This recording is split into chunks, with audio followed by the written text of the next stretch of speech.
I therefore call on Members' Order of the Day number 4.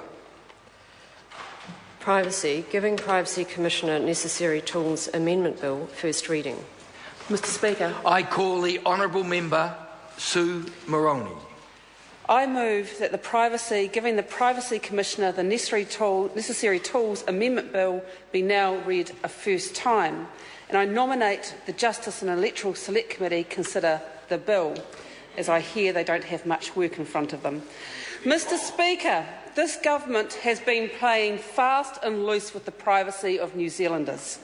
From ACC and EQC to MSD, right through to the GCSB and every acronym in between, this government has demonstrated that it has absolutely no regard for the privacy of everyday New Zealanders.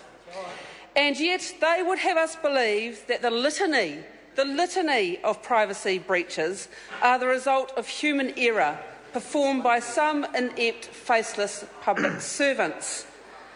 But what could we expect, Mr Speaker, when the first shocking privacy breach was a deliberate breach by a minister? Mr Speaker, I'm a bit old-fashioned when it comes to the role of ministers. I believe they should lead by example. So what example was Minister Paula Bennett setting when she released the private details of 2 sole parents to the media in retribution for them daring to speak out against her cuts to the tertiary incentive allowance? Did she stop to consider the impact on them or their children when she launched her spiteful attack on their private information? Well, perhaps she did, but then she must have decided that using the power and information held by a minister against 2 women with much less power and fewer resources than her was the ministerial thing to do. Even the Prime Minister, John Key, was quoted in the Don Post as saying that he was comfortable with the women's information being released. He was pretty relaxed about it. We're kind of used to John Key being relaxed, but I thought it was really quite a low blow for the Prime Minister to not even stand up for the privacy of those women. However, the Office of the Human Rights Proceedings was not comfortable with the women's information being released by that minister. The director of that office told the minister she had breached their privacy. That's right. And that minister responded by writing to the Director of Human Rights Proceedings saying, "I do not accept that view." Well, Mr Speaker, how very arrogant. How very arrogant of that minister to decide that she knows better than the Director of the Human Rights Proceedings about whether those women's privacy had been breached or not. So, if I'm correct, and if ministers do lead by example, then what happened next is no surprise. Because in that minister's own department, there were many privacy breaches that followed. There were, in 2011, 10 work and income staff who were sacked after 2 inquiries into breaches of privacy. 7 were dismissed for appalling breaches, including sharing information with family members, but the allegation that personal details were sold to a debt collection agency weren't proven.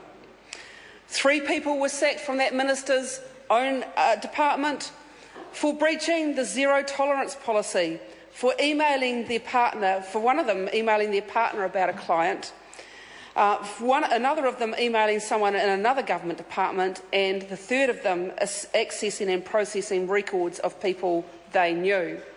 But, Mr Speaker, when they had a minister who went out and deliberately, as an act of retribution, breached the privacy of 2 women who dared to complain about her cuts, then why should we be surprised that that was the next thing that happened?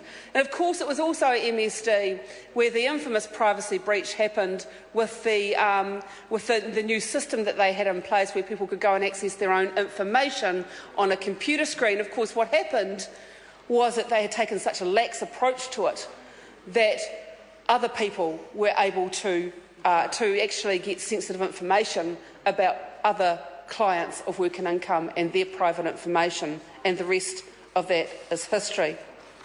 Mr Speaker, she's not the only minister under this government who has led by example in breaching people's privacy, because the Minister of Justice, Judith Collins, in fact in her role as Minister of ACC, Judith Collins was also embroiled in a privacy scandal.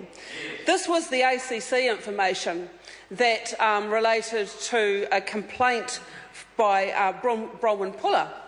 And we would never have known Bronwyn Puller's name, except that somehow her name as the complainant in this piece got leaked to the media. And by the Minister's own admission, there were only 4 people who had Bronwyn Puller's details: the Minister herself, 1 staff member, the Chairman of ACC, John Judge, and ACC's Chief Executive. Just 4 people.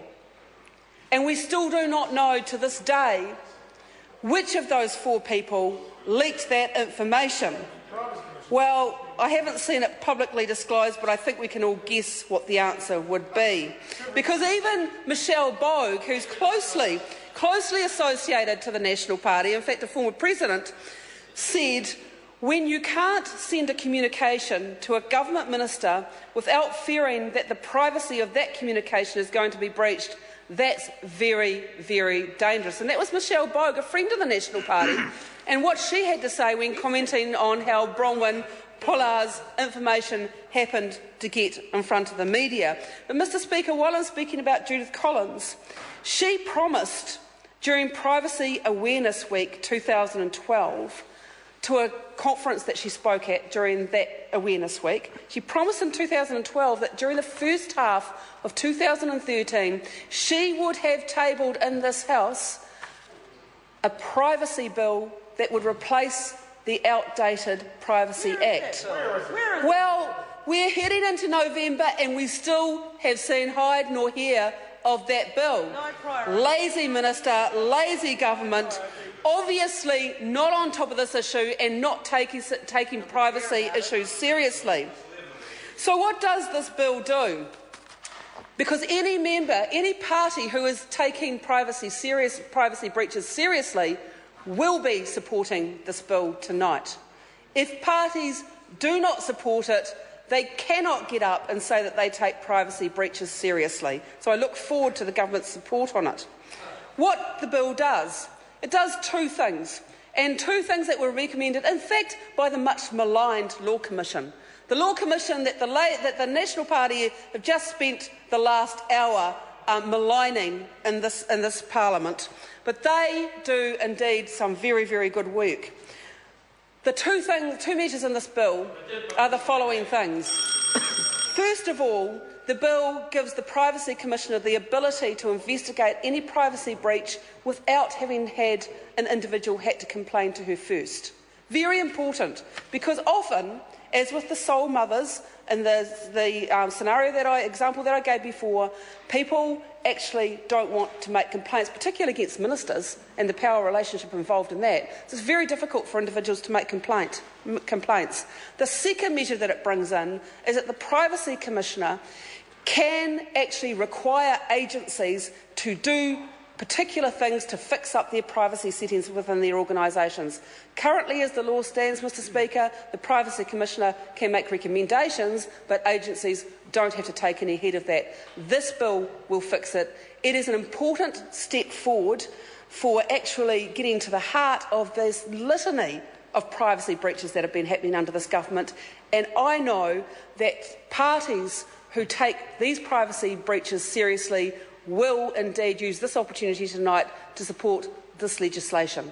Good on you. The question is that the motion be agreed to. Mr Speaker. I call the honourable member Scott Wilson.